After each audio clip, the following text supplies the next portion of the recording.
हमले के बाद तुर्की ने अपनी सेना को अलर्ट किया। तुर्की ने अपने इलाके में हवाई गश्त बढ़ा दी। तुर्की के एयरबेस से फाइटर्स ने उड़ान भरी। निगरानी के लिए airborne warning and control system मतलब AWACS वो भी एक्टिव कर दिया गया। ये हम कल ही प्रतिशोध में आपसे डिस्कस कर रहे थे कि बहुत जल्द आप देखेंगे टर्की तक ये आंच पहुंच सकती है। इजराइल ने इसके संकेत दे दिए हैं और ये बात टर्की भी भांप रहा है कि अब हो सकता है इजराइल उसको भी उसके भी घर में घुसकर उन लोगों को मार दे जिनको वो अपना दुश्मन समझता है। मुझको लगता है अब टर्की बहुत अच्छे से समझ रहा है। ये केवल मुझे लगता है कि केवल अंदेशे में किया जाने वाला काम नहीं है, ये उनको दिखाई दे रहा है कभी भी हो जाएगा। दिनेश जी, दो बातें। एक तो मैं आपको कहना चाहता हूं कि शायद बरसी आने वाली है। इस्लामा बिन लादेन का जो अटैक हुआ था, उसको मारा गया था, आज ही है शायद। तो ये बात अच्छा एबटाबाद में आज के दिन, अच्छा I am not sure, I don't remember exactly, लेकिन आपको शायद याद होगा। आज के पीछे है या होगा आज ही। तो वो एक एयर स्पेस वायलेशन था। और आज जब आपने जो टर्की की जो बात कर रहे हैं आप, तो ये सीरिया और इराक और सऊदी अरबिया के ऊपर से होते हुए एयर स्पेस वायलेशन करके दोहा में अटैक हुआ था, जो कि इराक के लिए चिंता का विषय है। क्योंकि ये एयर स्पेस वायलेशन आज के दिन में ये कहते हैं ना कि जो आर्टिकल जो 51 है यूनाइटेड नेशन का कि अब सेल्फ डिफेंस में आप चेंज कर सकते हो, तो ये चेंज करने वाली बात है। यहां टर्की तक भी जाएगा इजराइल उसी हिसाब से, तब नाटो कुछ नहीं करेगा। तो यहां पे स्क्रैम्बल कर रहे हैं अपने जेट्स को वो, हालांकि वो कर रहे हैं हमारे AWACS हवा में है, एयर मॉनिटरिंग कर रहे हैं, एयर सिचुएशन को देख रहे हैं। तो टर्की एक तरह से कह रहा है कि हमारा स्क्रैम्बलिंग ऑफ जेट्स, AWACS जो हमारा हवा में है, ये एक तरह से अपनी निगाह बना के रख रहा है, हमारा रूटीन ऑपरेशन है। हालांकि टर्की को डर है कि इजराइल अगर ऐसा कहता है तो करेगा, क्योंकि इजराइल वो चीज है वो जो मारता है। नहीं, लेकिन फिर ये जो सिस्टम अभी तक दुनिया में रहा है, कई चीजों को लेकर बहुत पूरी दुनिया में चीजें बदल रही हैं और इसको लेकर बात भी हो रही है। मसलन अपने हिंदुस्तान में तो बुलडोजर को लेकर अक्सर बात होती है कि क्या ये तरीका सही है। उसी तरीके से बात ये भी होती है दुनिया भर में कि क्या आप किसी मुल्क की सॉवरेनिटी को किनारे रखते हुए आपका जो दुश्मन है उसको उसके घर में घुसकर हिट कर सकते हो क्या? ये करना पड़ता है, कई बार भारत ने भी किया। लेकिन क्या इसको लेकर सॉवरेनिटी फिर प्रत्यार्पण का कोई मतलब नहीं रह जाएगा, फिर किसी दूसरे देश की सार्वभौमिकता का मतलब नहीं रह जाएगा? इसको आप कैसे देखते हैं सर? मैं तो ये देखता हूं कि इसकी आप कहिए कि हाँ हमारे पास सार्वभौमिकता की ये चीज है, उसके अंदर में हम पूरे आतंकवाद को अपने यहाँ बैठा लेंगे, ये नहीं चलेगी। ये चाहे कोई भी देश हो। और इसमें कहना कि हम हमने तो कहा यदि हम कहते हैं कि आप पाताल का मतलब है कहीं और भी छिपाओ, जाकर के मान लीजिए छिप जाता है अमेरिका में, तो हमारे मारने की नहीं है। अपने दुश्मन को आप बोला जाता है ना, चाहे चौखट के बीच में जाकर के पैर में रख के मारा गया था होलिका दहन के, आपको याद होगा। हाँ, भगवान नरसिंह की बात कर रहे हैं, की बात कर रहा हूं। हिरण्यकश्यप को आप कहीं छिपा लीजिए, ये कहिए कि हम दिन में नहीं मारेंगे, रात में नहीं मारेंगे, वो मारेंगे। और होना ही यही चाहिए, और यही चाणक्य नीति कहती है। भारत की नीति यही होनी चाहिए, और हम क्या दुनिया की नीति? मुझको लगता है कि इसमें मैं आपको जोड़ना चाहता हूं आर्टिकल 51 हॉट परस्यूट जो ऐसा टर्म है जो लीगल टर्म है, और ये जितने भी आर्टिकल 51 ऑफ व्हाट?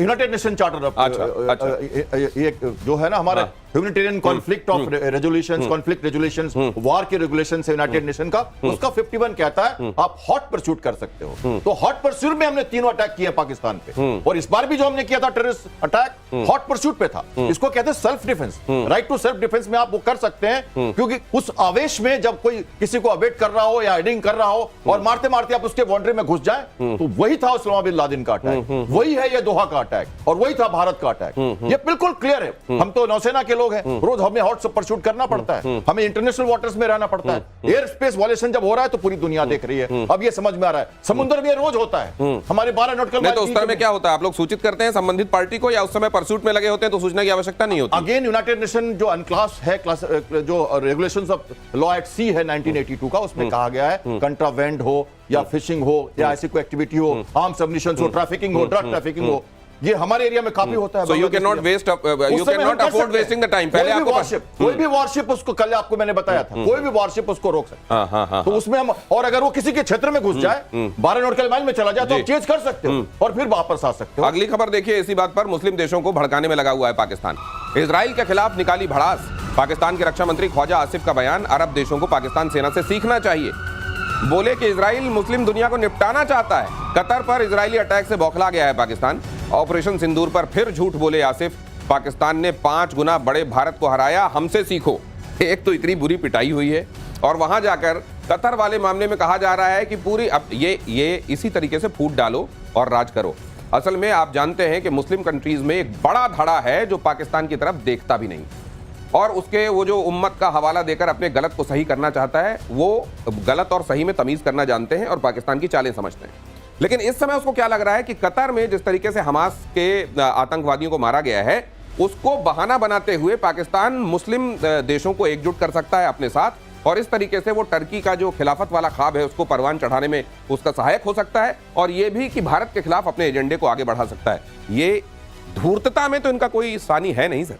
देखिए दिनेश जी, फिर से याद दिलाऊंगा आपको और आपके दर्शकों को भी, जब पाकिस्तान कहता है ना कि हम उम्मा के साथ खड़े रहते हैं, उम्मा ही है ना, उम्मा के साथ खड़े होते हैं, अमेरिका के साथ बैठते हैं और चाइना के साथ सोते हैं, तो वो उम्मा में खड़ा होने की बात करता है। मगर ऐसे लोगों को जो ये कहते हैं ना, ये दोगलापन के बैठते हैं, खड़े होते हैं, सोते हैं, देखिए चाइना में क्या हाल, सोते हैं तो क्या किया चाइना ने, इनकी हालत वही होगी जैसे आपको दूध से मक्खी को निकाल के फेंका जाए, सब फेंक रहे हैं इनको। आप ये सोचते हैं ना कि बड़े स्मार्ट हो गए हमने, अब कोई नहीं इनकी बातें सुनते थे कि हमारे पास न्यूक्लियर बम है, पूरे मुस्लिम वर्ल्ड के अंदर मेरा न्यूक्लियर बम है। अब तो कोई नहीं पूछता इनको तो दे दिया अमेरिका ने। तो सर इनके लिए तो अभी लिस्ट बहुत सारी बड़ी है, इन्होंने तो अभी उठते बैठते और सोते तक ले गए ना। हाँ। अब ये खाते नहाते न जाने कितना बड़ा, ये मुझको लगता है इनको फहरिस्त अपनी लंबी कर लेनी चाहिए। लेकिन ख्वाजा आसिफ वहां जाकर ये जो प्रचार करने की कोशिश कर रहे हैं, ये देखो, ये तो पूरे मुस्लिम वर्ल्ड को निपटाना चाहता है इजराइल, इसके सब्सक्राइबर्स होंगे इनके 5 गुना बड़े कंट्री से लड़के हमने लेसन सिखाया, उस पर मैं इनको बताना चाहता हूं। पहले वो जरा इनका क्लियर कर दूं। हाँ। देखो भाई, आप भारत को कहते हो, भारत क्या कहता है आपके बारे में? भारत ये कहता है कि तुम एक छोटी लकीर हो, तुम्हारे लकीर को हम कम करने में इंटरेस्टेड नहीं है, हमारी लकीर हमें बड़ी करनी। ये हमारे प्रधानमंत्री ने 15 अगस्त को कहा था लाल किले से। अब मैं कहता हूं आपको कि जो हमारा संदेश गया है दुआ में, जो हमारा संदेश गया है कतार में, हमने इसकी भर्त्सना की है, इस अटैक की भर्त्सना की। हम एक बहुत बैलेंसिंग रखना चाहते हैं मिडिल ईस्ट से। इजराइल हमारा बहुत अच्छा दोस्त है, लेकिन आतंकवाद के नाम पर भारत का मुद्दा इतना क्लियर है, इतना स्पष्ट है कि विश्व में कहीं भी आतंकवाद हो या कोई ऐसे सोवरेनिटी का अटैक हो बिना कहे सुने, बिना वार्निंग के, तो हम उसका विरोध करते हैं। ये हम कहते हैं, इजराइल हमें समझता है, हमारे कारगिल का दोस्त है, हमारे ऑपरेशन सिंदूर का दोस्त है, हमारी मिलिट्री और उसके साथ संबंध है, स्पाइंग का हमारा इंटेलिजेंस नेट है इजराइल के साथ, लेकिन हमारे लोग रहते हैं कतार में, जितने सारा हमारा रेमिटेंस आता है वहां से, हमारी ऊर्जा का स्रोत है वो, हम लिवरेज करना चाहते हैं। तो भारत बहुत सतर्क है, इससे कोई मतलब नहीं कि शहबाज शरीफ क्या बोलते हैं। देखिए, ये तो ख्वाजा आसिफ थे, अब शहबाज शरीफ की तरफ आपको ले चलता हूं। इजरायली हमले के बाद दोहा पहुंचे शहबाज, कतर के प्रति शहबाज ने दिखाई एकजुटता, सॉलिडरिटी दिखाते हुए स्टेटमेंट दिया। इजराइल ने 9 सितंबर को दोहा पर अटैक किया था और हमास के दफ्तर पर टारगेट किया, टारगेटेड अटैक था ये, 6 की मौत हुई। पाकिस्तान ने कतर की संप्रभुता का उल्लंघन इसे बताया। ये बताइए, आप 23 जून का आपको याद होगा, ऑपरेशन हैमर हुआ था, अमेरिका ने किया था, कतार पे ही फायर आया था ईरान का, वहां मिसाइल मारी थी, ये नहीं कतर के, और वही अल-उद बेस के पास ही मार दिया था। उस समय अमेरिका ने कहा कि छोड़ दो, कुछ नहीं करो। आज क्यों नहीं गए उस समय? क्योंकि अमेरिका ने किया था। आज दौड़ पड़े क्यों? इजराइल ने किया है। तो ये देखिए, ये और आपके दर्शकों को सभी को हमें ये समझना पड़ेगा, जो ये लोग बोलते हैं ना, आप जो आग लगी है तो उसमें घी डालिए और भड़काइए, आप जलेंगे, कोई नहीं दूसरा जलेगा। ये तो वो ये कहेंगे कि अमेरिकी बेस पे मारा था इसलिए हमने नहीं कहा, यहाँ पे तो उस इमारत में मार दिया जहां हमास के लोग बातचीत के लिए पहुंचे थे, इसलिए हम ये अलग कर रहे हैं। अरे वो उनका वहां जहां मारा है ना, वो एक विला है, जिस विला में, और वो विला में उन्होंने दिया है, कतर ने दिया था हमास को, उसके अंदर में, और 6 मारे गए हैं, 5 तो बोलते हैं हमास के ही।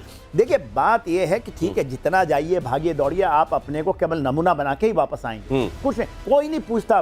ये हाथ बड़े ऐसे खड़े रहेंगे, वहां जाकर के भी बोलेंगे जहाँ पना हम आ गए, कुछ देना तो दे दो। देखिए क्यों मारा खलील को, इसका बहुत क्लियर है। क्या चाह रहा था वो चाह रहा था कि हम, आप पहले सीज फायर करो इजराइल के साथ, और हॉस्टेजेस की बात नहीं कर रहा था, वो क्या कह रहा था, हम स्टेप्स वाइज आपके साथ बात करना चाहते हैं, और इजराइल इसके लिए रेडी नहीं है। तो वो किसको लेके बात करने आ रहा था? अमेरिका को मालूम था सब कुछ, ग्रीन रूम में क्या हो रहा है दिनेश जी, और स्टेज पे क्या हो रहा है, बहुत अंतर है। कतार में जब अटैक हुआ था ऑपरेशन हैमर का, सारी बातें पता थी कतार को, कहां पे मारा, कितना मारा, लिमिटेड इफेक्ट करना था। ईरान का पता ही आपको नहीं, वो तो, लेकिन जनरल सिन्हा कह रहे हैं कि अगर पाकिस्तान को इतना ही दर्द हो रहा था तो तब भी जाकर ये कहना था ना कि ऐसे कैसे मार दिया ईरान ने इस जगह पर। उस समय हिम्मत नहीं थी, यूएसए से कौन बात करता है, इजराइल तो बात कर लेता है। और ये क्या पता नहीं था अमेरिका को कि ये होने वाला है? कह रहे हैं हमें मिलिट्री ने बताया, हमें नहीं मालूम था। क्या बात करते हो? ग्रीन रूम में क्या हो रहा है, स्टेज पे क्या हो रहा है, सबको पता है। हमारे दर्शक ज्यादा समझते हैं इसको। ये अब जरा इस खबर में देखिए, ये कहीं आपको यहां पे भी वो नजर आती है क्या बात? कहना कुछ और करना कुछ और। बलूचिस्तान को बेचने में लगा हुआ है पाकिस्तान। पाकिस्तान ने दुर्लभ खनिजों को गिरवी रखा है। अमेरिकी कंपनी के साथ पाकिस्तान का करार हो गया है। यूएस स्ट्रैटेजिक मेटल्स के साथ पाकिस्तान का सौदा। आप सोच रहे होंगे ये खबर तो हमने पहले भी आपको बताई थी कि अमेरिका के हाथों गिरवी रख रहा है। अब बाकायदे सौदा हो गया है। हम आपको कंपनी के नाम और कितने पैसों में यह सौदा हुआ है वो सब कुछ बता रहे हैं। $500 मिलियन की डील फाइनल की गई है। मतलब अगर आप रुपयों के हिसाब से इसको देखें, भारतीय रुपयों के हिसाब से अगर आप इसको कैलकुलेट करने की कोशिश करेंगे तो 45 अरब रुपए में एक तरीके से बलूचिस्तान के रिसोर्सेस को अमेरिका के हाथों में बेच दिया गया है। बलूचिस्तान में यह खबर जैसे ही पहुंची है वहां जमकर विरोध हो रहा है, लेकिन अब ये धीरे धीरे बात उधर पहुंच रही है जहां चीजें फॉर्मलाइज हो रही हैं। अब सवाल यह है सर, बलूचिस्तान का रुख हम देख रहे हैं, लेकिन अमेरिका और पाकिस्तान भी इस तरफ आगे बढ़ रहे हैं, तो ये होने क्या वाला है इवेंचुअली? देखिए हो क्या रहा है, उन्होंने चाइना से ले लिया। कहीं ऐसा तो नहीं है हाँ। कि खुद बलूचिस्तान के विद्रोह को दबाने में पाकिस्तान नाकामयाब था, इसलिए उसने जानबूझकर यह किया है कि अमेरिका यहां पर साथ में आ जाए और बलूचिस्तान के विद्रोह को दबाने में हमारी मदद करे। रिसोर्सेज तो जितने होंगे वो देखा जाएगा बाद में। मैं पहले भी इसके ऊपर आपसे बातचीत किया, एग्जैक्टली जो आप कह रहे हैं ना, स्ट्रेटेजिक बात किया आपने, यही मनसा है, क्योंकि वो दबा नहीं पा रहे हैं, बलूचिस्तान में लड़ नहीं पा रहे हैं। उन तो ओपन है, उनके 7-8 प्रोविंस तो उन्होंने झंडा फहरा दिया, बोला स्वतंत्र हो गए। खैबर पख्तूनख्वा कहाँ है ये मिनरल जो बोलते हैं? आसिम मुनीर ने एक पैदा किया नैरेटिव कि ये बिगनिंग ऑफ द ईयर में हुआ है कि देखिए ये कहाँ है, south west of Khyber Pakhtunkhwa में है, ईस्ट पंजाब में जहां डिस्टर्ब है, साउथ सिंध में है और पूरा बलूचिस्तान है। यहां पर आप करिए और देखिए क्या क्या इन्होंने खेला गेम, और आपके दर्शकों को समझना चाहिए वहां पर दो चीजें हैं पाकिस्तान फौज की, जो ये कहते हैं वर्क्स ऑर्गेनाइजेशंस हैं, पाकिस्तान के वर्क्स WFO कहते हैं, ये पाकिस्तान की इंजीनियरिंग सर्विस है, उनकी कंपनी है पाकिस्तान मिलिट्री। दूसरा जो लॉजिस्टिक नेशनल लॉजिस्टिक ग्रुप है। लेकिन मान लीजिए ऐसा कर भी लेते हैं सर, मान लीजिए ये इसमें कामयाब रहते हैं, इनकी स्ट्रेटजी कामयाब रहती है, तो सवाल ये है कि आपने ये कर लिया तो फिर अमेरिका क्या अपना हक छोड़ देगा? वो कहेगा तुमसे तो हो नहीं रहा था, मैंने कर दिया, अब तो ये सब मेरा है भाई। देखिए वो जब आपको याद हो 10 तारीख को जब अमेरिका की तरफ से फोन आता है और वहां के प्रधानमंत्री राष्ट्रपति को नहीं आता है, सीधा आर्मी चीफ को आता है, तो हमें समझ जाना चाहिए कि वो क्या फोन था और क्या कहा गया था उनको। हम तो नहीं मानते हमने किसी की बात सुनी, हम तो अपने हिसाब से चल रहे थे, उन्होंने माना है, उन्होंने नोबेल पुरस्कार के लिए उनको आगे बढ़ाया है। तो ये क्या था? ये यही था ना कि वो चाहते थे लिवरेज करना, वो कहते थे आगे हम खनिज तुमको देंगे, अमेरिका तो लेगा, दोहन करेगा, उनका पूरी तरह से दोहन करेगा और अब छोड़ेगा नहीं। जेलेंस्की कितने तेज हैं, अभी कुछ जमीन पे दिया नहीं, $500 बिलियन का करके आ गए। क्या आप खनिज आपको दे दिया? अमेरिका बोला ताली बजाओ, ठीक। यहाँ पे $45 बिलियन आपने बताया और $45 बिलियन में पूरा पाकिस्तान को बेच दिया, कहते हैं कि जाओ। For more of such videos do like share and subscribe to ET Now Swadesh।